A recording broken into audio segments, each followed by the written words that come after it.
ಜೈ ಶ್ರೀರಾಮ್ ಶೃಂಗೇರಿ ಸಿರಿ ಚಾನಲ್ಗೆ ಸ್ವಾಗತ. ನೀವಿನ್ನೂ ನಮ್ಮ ಚಾನಲ್ಗೆ ಸಬ್ಸ್ಕ್ರೈಬ್ ಆಗಿಲ್ಲ ಅಂದರೆ ದಯವಿಟ್ಟು ಸಬ್ಸ್ಕ್ರೈಬ್ ಮಾಡಿ. ನಾನು ಈಗ ತೋರಿಸ್ತಾ ಇರೋವಂಥ ಅಡುಗೆ ಶೃಂಗೇರಿ ಸ್ಪೆಷಲ್ ಅಂತಾನೆ ಹೇಳ್ಬೋದು. ತೊಂಡೆಕಾಯಿಯಿಂದ ಹಸಿ ಕಾಯಿ ರಸ ಮಾಡೋದು ಹೇಗೆ ಅಂತ ತೋರಿಸ್ತಾ ಇದ್ದೀನಿ. ತೊಂಡೆಕಾಯಿಯಲ್ಲಿ ವಿಟಮಿನ್ ಎ, ಸಿ ಹಾಗೆ ಪೊಟ್ಯಾಷಿಯಂ ಇರುತ್ತೆ. ಇದು ಡಯಾಬಿಟಿಸ್ ಇರೋರಿಗೂ ಕೂಡ ತುಂಬಾನೇ ಒಳ್ಳೆಯದು. ತೊಂಡೆಕಾಯಿನ ತೆಳುವಾಗಿ ಹೆಚ್ಕೊಳ್ತಾ ಇದ್ದೀನಿ. ಈಗಾಗಲೇ ನಾನು ನಮ್ಮೂರಲ್ಲಿ ಬೆಳೆಯುವ ತರಕಾರಿ ಬಗ್ಗೆ ವಿಡಿಯೋ ಹಾಕಿದ್ದೀನಿ. ಈ ತೊಂಡೆಕಾಯಿ ಕೂಡ ಅಲ್ಲಿಂದಾನೇ ತಂದಿರೋದು. ತೆಳ್ಳಗೆ ಹೆಚ್ಚಿಟ್ಕೊಂಡಿದ್ದೀನಿ. ಹಸಿ ಕಾಯಿ ರಸಕ್ಕೆ ಹುರ್ಕೊಳ್ತಾ ಇದ್ದೀನಿ. ಫಸ್ಟ್ ಎಣ್ಣೆ ಹಾಕೊಳ್ತಾ ಇದ್ದೀನಿ 2 ಸ್ಪೂನ್.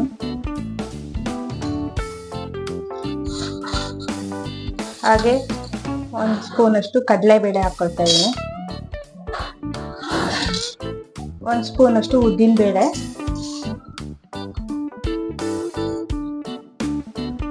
ಸ್ವಲ್ಪ ಸಾಸಿವೆ, 1 ಚಿಟಿಕೆ ಅಷ್ಟು ಅರಿಶಿನ, ಹಾಗೆ ಸ್ವಲ್ಪ ಕರಿಬೇವಿನ ಸೊಪ್ಪು, ಹಾಗೆ ಸ್ವಲ್ಪ ಜೀರಿಗೆ ಮೆಣಸು. ಜೀರಿಗೆ ಮೆಣಸು ಇಲ್ಲದೆ ಹಸಿ ಮೆಣಸು ಹಾಕೋಬಹುದು.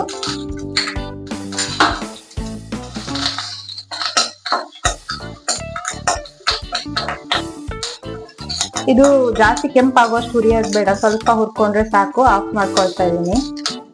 ಹುರಿದಿರೋ ಅಂತ ಐಟಮ್ನ ತಿರ್ಸ್ಕೊಳ್ತಾ ಇದ್ದೀನಿ. ಸರಿನ ಹಾಕೊಳ್ತಾ ಇದ್ದೀನಿ.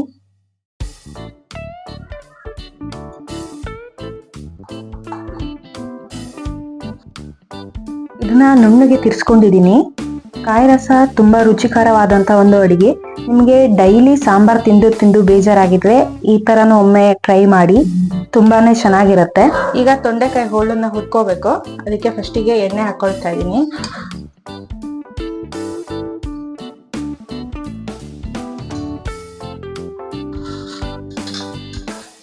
ಇದಕ್ಕೆ 1 ಸ್ಪೂನ್ ಅಷ್ಟು ಸಾಸಿವೆ ಕಾಳನ್ನ ಹಾಕೊಳ್ತಾ ಇದ್ದೀನಿ.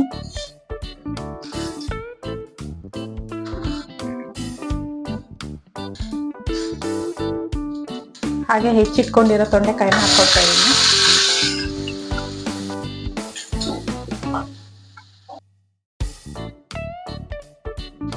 ರುಚಿಗೆ ತಕ್ಕಷ್ಟು ಉಪ್ಪು,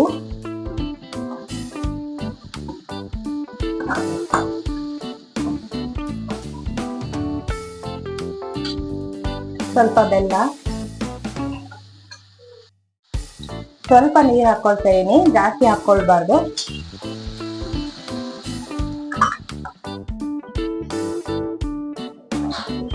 ಇವಾಗ ಇದನ್ನ ಮುಚ್ಚಿಟ್ಟು ಬೇಯಿಸ್ಕೋಬೇಕು. ತೊಂಡೆಕಾಯಿ ನೀರು ಆರುವಷ್ಟು ಬೇಯಿಸ್ಕೊಂಡಿದ್ದೀನಿ. ಈಗ ಸ್ವಲ್ಪ ಹುರ್ಕೊಳ್ತಾ ಇದ್ದೀನಿ. ಜಾಸ್ತಿ ಬೆಂದ್ರೆ ಚೆನ್ನಾಗಿರಲ್ಲ. ಕಾಯಿ ರಸನ ಬೇರೆ ತರಕಾರಿಗಳಿಂದಾನು ಮಾಡ್ಕೋಬಹುದು. ಕಾಯಿ ಮಸಾಲೆ ತಿರ್ಸಿದ್ದು ಇಟ್ಕೊಂಡಿದ್ದೀನಿ. ಇದಕ್ಕೆ ಹುರಿದು ಆರಿದ್ಮೇಲೆ ಈ ತೊಂಡೆಕಾಯಿನ ಇದಕ್ಕೆ ಹಾಕ್ಕೊಳ್ತಾ ಇದ್ದೀನಿ.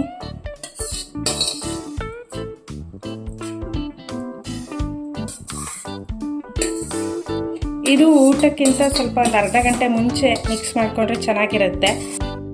ಬೆಂಡೆಕಾಯಿ, ಹೀರೆಕಾಯಿ ಹಾಗೆ ಚಪ್ರದವರೆಕಾಯಿಯಿಂದ ಕೂಡ ಈ ರೀತಿ ಕಾಯಿ ರಸನ ಮಾಡ್ಕೋಬಹುದು. ತುಂಬಾನೇ ಚೆನ್ನಾಗಿರುತ್ತೆ. ಜಾಸ್ತಿ ಖಾರ ಹಾಗೆ ಯಾವುದೇ ರೀತಿ ಮಸಾಲೆ ಐಟಮ್ ಹಾಕದೇ ಇರೋದ್ರಿಂದ ಸಾಧಾರಣವಾಗಿ ಎಲ್ಲರಿಗೂ ಇಷ್ಟ ಆಗುತ್ತೆ. ಮಕ್ಕಳಿಗೂ ಕೂಡ ಇಷ್ಟ ಆಗುತ್ತೆ. ಇದಕ್ಕೆ ಎಷ್ಟು ಬೇಕೋ ಅದಷ್ಟು ತಣ್ಣೀರನ್ನೇ ಸೇರಿಸ್ಕೊಳ್ತಾ ಇದ್ದೀನಿ.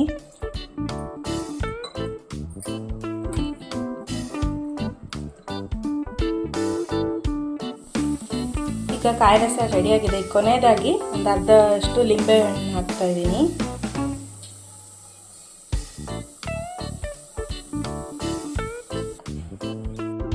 ಅನ್ನದ ಜೊತೆ ಸವಿಯಲು ತೊಂಡೆಕಾಯಿ ಕಾಯಿ ರಸ ರೆಡಿಯಾಗಿದೆ. ನೀವು ಒಮ್ಮೆ ಟ್ರೈ ಮಾಡಿ, ಕಮೆಂಟ್ ಮಾಡಿ, ಹಾಗೆ ನಿಮ್ಮ ಸ್ನೇಹಿತರೊಂದಿಗೆ ಶೇರ್ ಮಾಡಿ. ನಮ್ಮ ಚಾನಲ್ಗೆ ಸಬ್ಸ್ಕ್ರೈಬ್ ಆಗೋದನ್ನ ಮರಿಬೇಡಿ. ವಿಡಿಯೋ ನೋಡಿದ್ದಕ್ಕೆ ಧನ್ಯವಾದಗಳು.